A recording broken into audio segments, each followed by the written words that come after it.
Nous voilà à quelques jours de la fête diocésaine du jubilé de l'Espérance organisée par l'Église catholique de Haute-Savoie. Le samedi 29 novembre, tous les croyants et les chercheurs de Dieu ont rendez-vous à Roche Expo. De beaux moments de miséricorde, fraternité et espérance vous attendent au cours de cette journée. Bonjour, Monseigneur Yves Le Sceau. Bonjour. Évêque d'Annecy, vous avez souhaité l'organisation de cet événement diocésain de l'année jubilaire. À vos côtés, Françoise Ouziel, bonjour. Bonjour. Merci de nous rejoindre en studio. Engagée dans votre paroisse d'Annemasse et dans les services diocésains depuis de nombreuses années, vous êtes aujourd'hui adjointe au service des formations du diocèse d'Annecy. Voilà la troisième pastille vidéo pour partager autour des mots du jubilé. Après miséricorde et fraternité, vous avez tous les deux la lourde tâche de nous parler d'espérance. En guise de mise en bouche, regardez ce micro tendu en sortie de messe par le service de communication du diocèse. La résurrection, pour moi, l'espérance, c'est une main qu'on ne voit pas, qui est toujours là à côté de nous, qu'on peut décider de prendre ou pas. Si vraiment on a la foi, on ne la lâche pas parce que du coup, c'est ça qui nous fait tenir. Et puis dans les moments de doute, c'est celle qui nous aide à nous relever et puis c'est celle qui nous accompagne tout au long de notre chemin de foi. Donc moi, ce serait la main de Jésus qui m'accompagne. L'espérance, c'est pas que l'au-delà. Je pense qu'il y a aussi l'espérance de notre vie terrestre. On espère que beaucoup de gens vont écouter les paroles de Christ sur l'amour de son prochain. Peggy a dit que c'était une petite flamme. Je crois que c'est une des plus belles vertus théologiques parce qu'on peut ne pas avoir la foi, mais il faut garder l'espérance quand même, en tout lieu et en tout temps. Françoise Ouziel, dans votre quotidien de femme, de maman, de catholique engagée, qu'est-ce que ça signifie concrètement l'espérance pour vous ? Alors, pour moi, l'espérance, c'est d'abord croire que la vie a un sens. Et ça, c'est pas spécifiquement chrétien. Ça peut, tout le monde, j'espère, peut porter cette espérance-là. Après, pour nous chrétiens, évidemment, cette espérance, elle est fondée, elle est donnée par Dieu.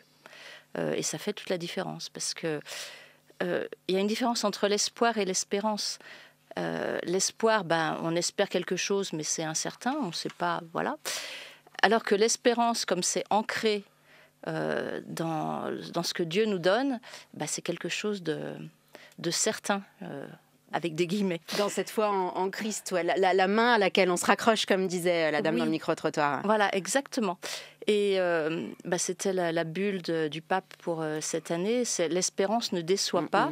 Alors j'ai repris l'espérance ne déçoit pas puisque l'amour de Dieu a été répandu dans nos cœurs par l'Esprit Saint qui nous a été donné.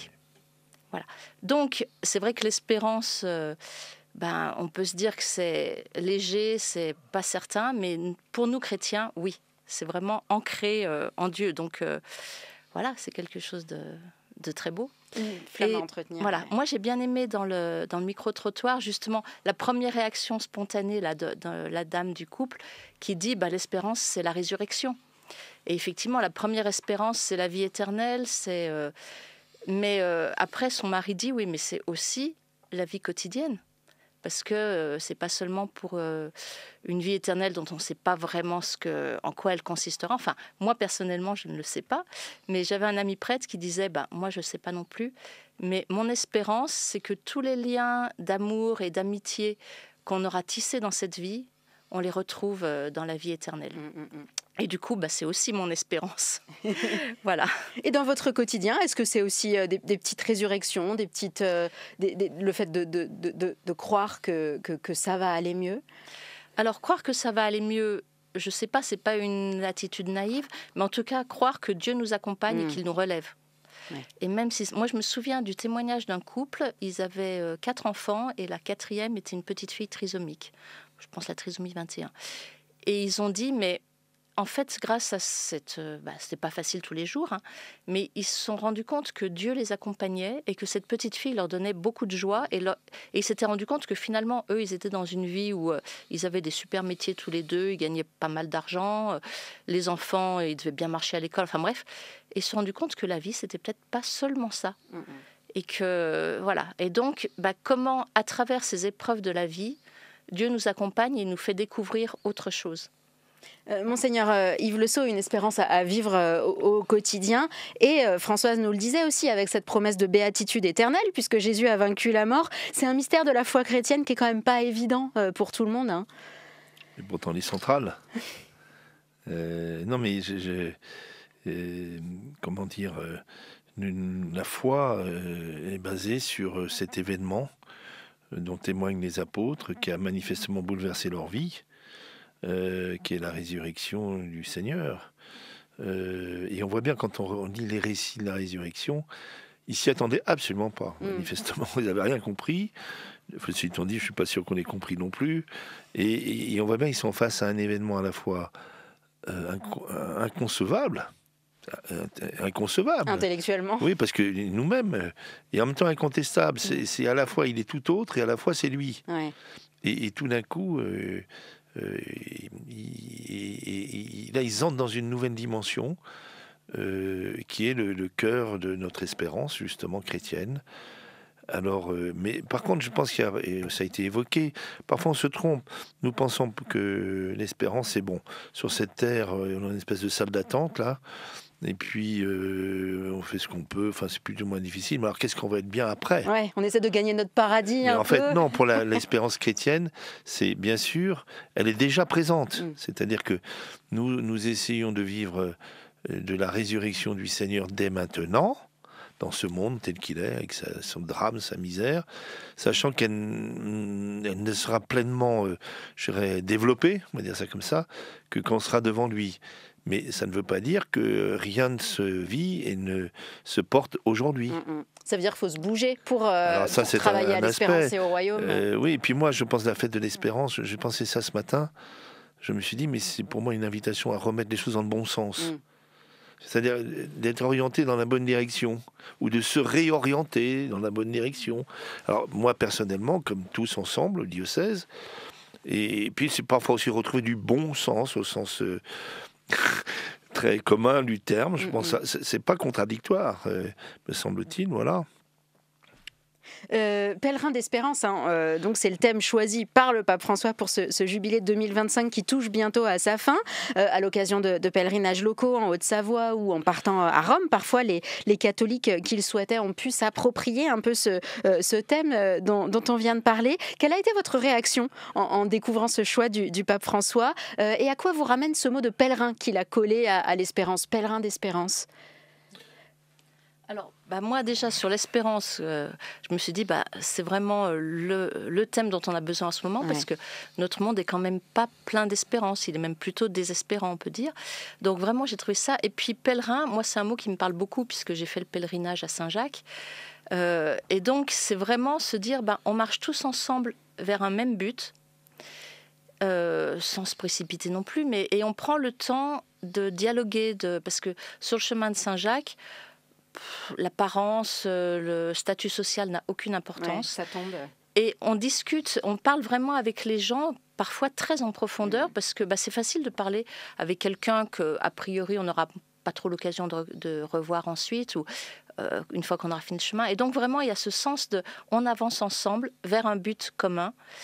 Et ça, on se soutient mutuellement. On sait qu'on est soutenu par Dieu, mais aussi nous mutuellement. Et ça rejoint la miséricorde et la fraternité aussi. Voilà, on appréhende chacun avec bienveillance et miséricorde.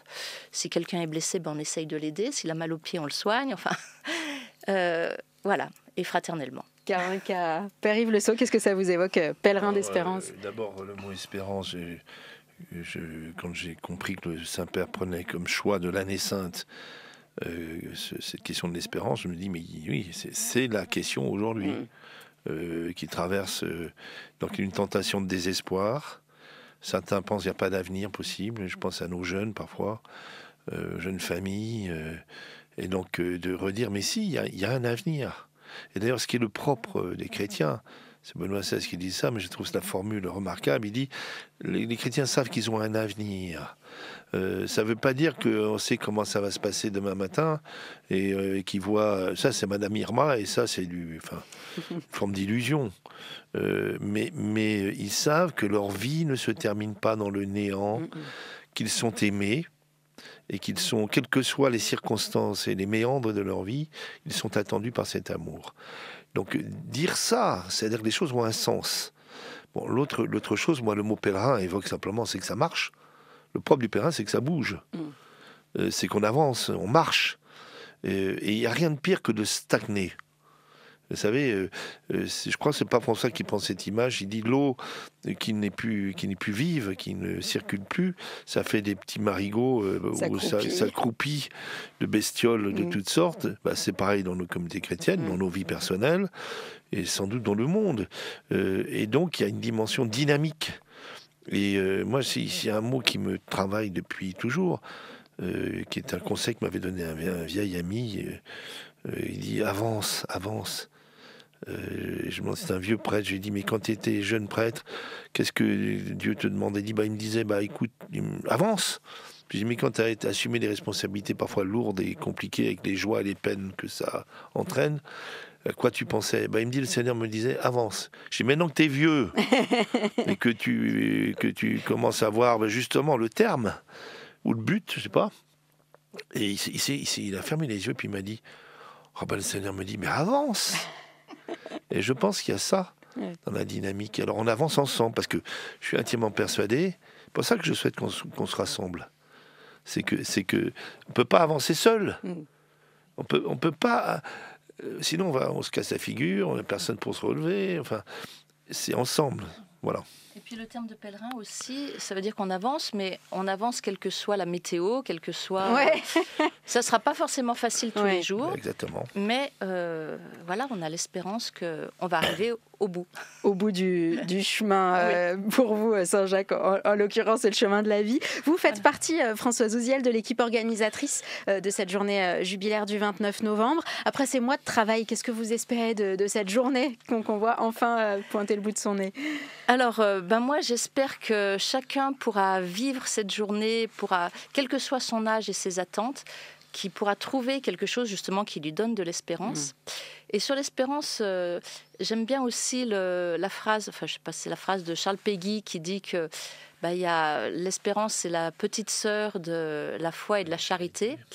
Et qu'elles avancent ensemble. On regarde surtout la foi et la charité d'habitude, sauf cette année où on met l'accent sur l'espérance, mais en général, c'est plutôt la petite fille.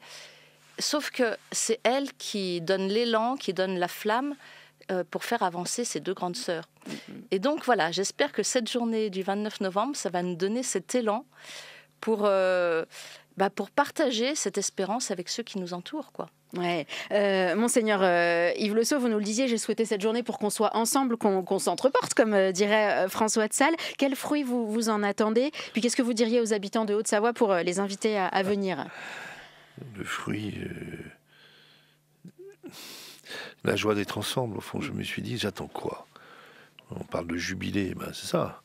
La joie véritable, la joie modeste, la joie simple, pas besoin de faire des trucs superficiels ou sophistiqués. Moi, je pense que le seul fait, si de fait les gens viennent, et c'est le choix de chacun, mais si les vieux, les jeunes, les catéchumènes, les néophytes, les chercheurs de Dieu, les gens plus fragiles, les grands, les petits, nous tous, quoi. Si on est ensemble et qu'on est là, tourné vers l'amour de Dieu, voilà, c'est ça que j'attends. Rien que ça sera je peux l'imaginer, un bien. Et donc, après, je me dis souvent, si on est ensemble, Dieu nous parle. Et je pense aussi que c'est un monde divisé. Chacun a fait son petit clocher, son réseau, son truc. On est complètement éclaté à tous les niveaux. Moi, je pense qu'on est gardé pour parler. Le démon ne peut rien contre nous si on est ensemble. Alors avec nos misères, les uns les autres.